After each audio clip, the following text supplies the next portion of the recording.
Big pass வீட்டுக்குள்ள free டாஸ்க்ல வந்திருக்கக்கூடிய பார்வதி அம்மா, கமருதீன் அப்புறம் பார்வதி இவங்க லவ்வுக்கு கிட்டத்தட்ட ஓகே சொல்லிட்டாங்களோ அப்படிங்கிற அளவுக்கு தான் இன்னைக்கு வெளியாகக்கூடிய ப்ரோமோவை பார்த்துட்டு ரசிகர்கள் அவங்க கருத்துக்களை பதிவு பண்ண ஆரம்பிச்சிருக்காங்க. பிக் பாஸ்ல பொதுவாக அந்த ஃப்ரீ டாஸ்க் அப்படிங்கிறது சுவாரஸ்யம் நடக்கிற ஒண்ணு.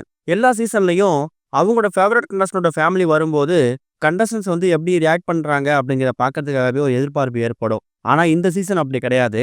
இருக்கக்கூடிய போட்டியாளர்கள்ல எந்த ஒரு போட்டியாளருக்கும் இல்லாத ஒரு ஹைப் பார்வதிக்கும் கமருதீனுக்கும் ஏற்பட்டிருக்கு. பார்வதியோட அம்மாவும் கமருதீனோட அக்காவும் பிக் பாஸ் வீட்டுக்குள்ள ஃப்ரீ டாஸ்க்ல வரும்போது இவங்களோட லவ் கண்டென்ட்டை பத்தி எப்படி ரியாக்ஷன் பண்ண போறாங்க, அதை அக்செப்ட் பண்ணிக்க போறாங்களா, இல்ல எதிர்த்து கேட்க போறாங்களாங்கிற மாதிரி ஒரு எதிர்பார்ப்பு இருந்துச்சு. அதுல இப்ப 24 ஹவர்ஸ் வீட்டுக்குள்ள இருக்கணும் அப்படிங்கிற ஒரு பெனிஃபிட்டோட உள்ள வந்திருக்கக்கூடியவங்க தான் பார்வதி அம்மா. இன்னைக்கு காலையில ப்ரோமோ வச்சு பார்க்கும்போது கமருதீனை கூப்பிட்டு அவங்க அம்மா ஜாலியா பேசுறாங்க. அப்ப கமருதீன் பார்வதி அம்மா காலில் விழுந்து ஆசீர்வாதம் வாங்கிட்டு பெரிய ஹீரோ வரணும் வாழ்த்துங்கிற மாதிரி சொல்றாரு. ஹீரோ என்னப்பா பெரிய ஹீரோ, நீ இங்க இருக்கிற மாதிரி எங்கேயும் இருக்கணும், உன்னோட விழுமியத்தை நீ அங்க போய் காப்பாற்றணுங்கிற மாதிரி சொல்றாங்க. விழுமியம்னா என்னங்கிறது கமருதீனுக்கு புரியல. ப்ரோமோ பார்த்தவங்களும் விழுமியம்னா என்னன்னு கமெண்ட்ஸ் பண்ண ஆரம்பிச்சிட்டாங்க. விழுமியம்னா என்னன்னா ஒரு மனிதருக்குரிய ஒரு நல்ல குணங்கள், நெறிமுறைகள், அதை விட முக்கியமானது நம்பிக்கையை காப்பாத்துறது.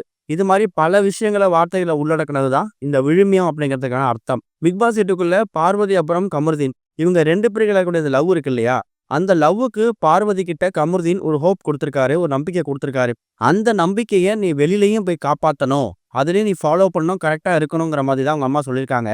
ஸோ இது மூலயமா பார்வதி அப்புறம் கமருதீன் இவங்களோட இந்த காதல் விஷயத்துல கிட்டத்தட்ட பார்வதி அம்மா ஓகே சொல்லிட்டாங்க அப்படிங்கிறது ஆல்மோஸ்ட் கன்ஃபார்ம் ஆயிருக்கு. ஏன்னா உள்ள வந்திருக்கக்கூடிய பார்வதி அம்மா பெருசா கோவப்படுற மாதிரியோ கமருதீனை திட்டுற மாதிரியோ எங்கேயுமே காட்சியில் இடம் பெறல. லைவ் ஸ்ட்ரீமிங்ல இன்னும் கொஞ்ச நேரத்துல பார்வதி அம்மா உள்ள வந்துருவாங்க. உள்ள வந்திருக்கக்கூடிய அவங்களோட பொண்ணு ரொம்ப நாளாவே கல்யாணம் பண்ணிக்கணுங்கிற மாதிரி அவங்க ஆசைப்பட்டுட்டு இருக்காங்க. கூடிய சீக்கிரம் ஒரு நல்ல மாப்பிள்ளையை பார்த்து திருமணம் பண்ணி வைக்கணுங்கிற மாதிரி விஜய் பாரு அவங்க போடக்கூடிய அந்த வீலாக் வீடியோஸ் எல்லாமே அவங்க அம்மா ஒப்பீனியனை ஷேர் பண்ணுவாங்க. அது லவ் மேரேஜா இருந்தா கூட எனக்கு ஓகே தாங்கிற மாதிரி அவங்க சொல்லிட்டாங்க. இவ்வளவு கோடி மக்கள் பார்க்கக்கூடிய இந்த ஒரு ஷோல கமருதீன் அப்புறம் பார்வதி இவங்க 2 பேருமே எந்த அளவுக்கு நெருக்கமா பழகுறாங்க அப்படிங்கிறது எல்லாருக்குமே தெரியும். வீட்டுல வரக்கூடியவங்க ஏதாவது கொஸ்டின் கேட்டா நம்ம கல்யாணம் பண்ணிக்க போறோங்கிறத நீ ஓப்பனா சொல்லிடுங்கிற மாதிரி தான் கமருதீன் ஒரு வாக்கு கொடுத்திருக்காரு.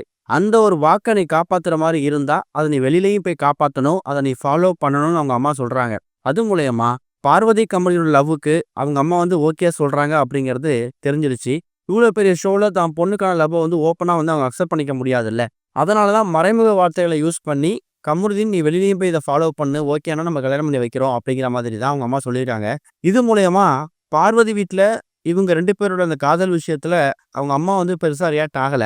கமருதீன் அக்கா எப்படி ரியாக்ட் பண்ண போறாங்க, பார்வதியை அவங்க அக்செப்ட் பண்ணிக்க போறாங்களா அப்படிங்கிறது தான் எதிர்பார்ப்பு. அப்படி ஒருவேளை அவங்களும் அக்செப்ட் பண்ணிட்டாங்கன்னா பார்வதி கமருதீன் கூடிய சீக்கிரம் அமீர் பாவனி மாதிரி ஒரு ரியல் கப்பலா வந்தாலும் ஆச்சரியப்படுறதுக்கு இல்ல. வெயிட் பண்ணி பார்க்கலாம்.